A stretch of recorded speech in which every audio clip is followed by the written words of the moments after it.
అందరికీ నమస్కారం. వేదిక మీద ఉన్న వారికి, ఇక్కడ కూర్చున్న అందరికీ, ఆ ఫ్యాన్స్కి అందరికీ. ఎవరితో స్టార్ట్ చేయాలి? శ్రీని గారితో స్టార్ట్ చేయాలి, కానీ శ్రీని గారి గురించి చాలా చెప్పాలి. మాటలు మర్చిపోతాను. ఫస్ట్ ఈ సినిమాకి పనిచేసిన ప్రతి టెక్నీషియన్కి, ఎందుకంటే కొన్ని ప్లేసెస్లో చేసాం, వెరీ వెరీ రిస్కీ ప్లేసెస్. ఎందుకంటే మన ఆర్ట్ డిపార్ట్మెంట్ కానివ్వండి, యూనిట్ కానివ్వండి, ఆల్ టెక్నీషియన్స్ చాలా కష్టపడ్డారు ఈ సినిమాకి. వాళ్ళందరికీ థ్యాంక్స్ చెప్తున్నాను. ఎందుకంటే ఈరోజు సినిమా ఇంత బాగా అవుట్పుట్ బయటకు వచ్చిందంటే ఆల్ దేర్ హార్డ్ వర్క్. ఎందుకంటే స్క్రీన్ మేము కనిపిస్తాం, కానీ వాళ్ళు బ్యాక్ ఎంత వర్క్ చేశారు నాకు తెలుసు. Thank you for all every one. The same time ఈ సినిమా మ్యూజిక్ డైరెక్టర్ చేతన్, తను ఫస్ట్ డైరెక్టర్ గారు చెప్పినప్పుడు అబ్బాయి మామూలుగా మన తెలుగు అబ్బాయి, వైజాగ్ కుర్రాడు, చాలా బాగా చేయాలి, RX 100 చూసాం, చాలా బాగా ఉండింది. డెఫినెట్ గా సార్ అని చెప్పిన తన సౌండింగ్ వెరీ వెరీ యూనిక్ గా ఉంది, చాలా కొత్తగా ఉంది. తన ఫస్ట్ సాంగ్ ఏదైతే మరాఠన్ మగ విన్నానో అప్పుడు సాంగ్ డైరెక్ట్ గా వినిపించినప్పుడు, సార్ ఇది అంటే ఇంకో పేరు చెప్పకూడదు, బాగుంటుందేమో అని చెప్పి, పెద్ద music director, India one of the పెద్ద మ్యూజిక్ డైరెక్టర్ లా కొట్టినట్టు ఉంది సార్ అని అన్నాను నేను. ఎక్స్ట్రాడనరీగా ఉంది సౌండింగ్, బ్యాక్గ్రౌండ్ స్కోర్ కూడా ఇరగదీస్తే అట్టట్లా లేదు. Thank you Chetan. Definitely going to reach a big heights. At the same time నా సినిమాటోగ్రాఫర్ గుహన్ గారు, ఆయన నాకు ఎప్పటి నుంచో తెలుసు, ఆయనతో వర్క్ చేయాలని ఎప్పటి నుంచో అనుకుంటా ఉన్నాను, బట్ ఈ సినిమాకు కుదిరింది.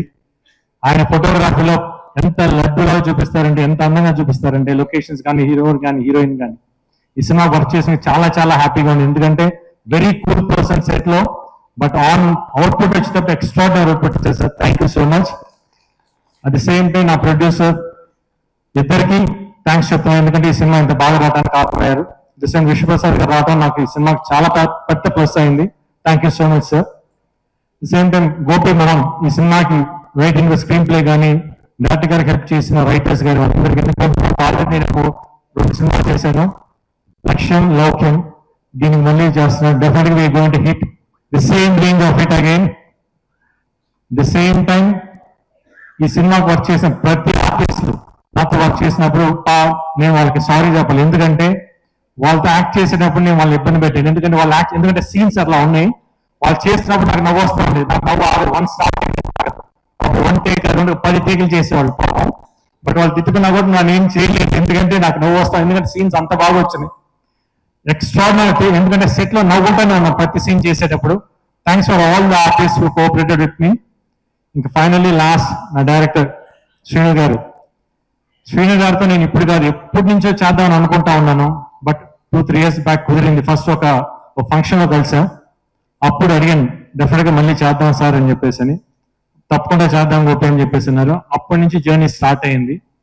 దాని తర్వాత శ్రీను గారితో కూర్చున్నప్పుడు ఫస్ట్ ఒక 2 లైన్ చెప్పినప్పుడు, సార్ మీ పాయింట్స్ బాగున్నాయి, కాకపోతే ఇది నాకు సెట్ అవ్వేమో, కొంచెం న్యూ కమర్స్కి అయితే బాగుంటుంది అని అన్నా. ఎందుకంటే I don't want to lose this opportunity to work with him, ఎందుకంటే శ్రీను గారితో వర్క్ చేయాలని నాకు అంత ఆశ ఉండింది. దాంతో ఈ పాయింట్ చెప్పిన, పాయింట్ బాగుంది sir, okay sir, ready, we'll go head అన్నా.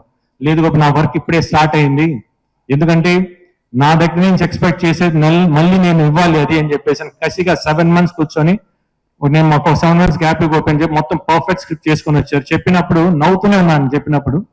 అట్ ది సేమ్ టైం ఆయనతో వర్క్ చేసేప్పుడు ఎలా అనిపించిందంటే, నేను ఇంతకుముందు ఆయన శ్రీను గారి సినిమాలు అన్ని చూశాను, ఎప్పుడైతే ఆయనతో ట్రావెల్ చేశానో అప్పుడు అనిపించింది నాకు, యాజ్ ఇట్ ఈస్ ఈయన ట్రేడ్ మార్క్ ప్రతి ఆర్టిస్ట్ లో కనిపిస్తుంది.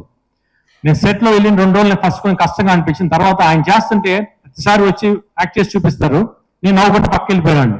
ఇది ఇంకా అంటే నాకే నవ్వు వస్తుంది, అంత బాగుంది. ఇంకోసారి సార్ ఇంకో 4 సార్లు చేయి చూపించాను, యాజ్ ఇట్ ఈస్ ఆయన కాపీ కొట్టేశాను.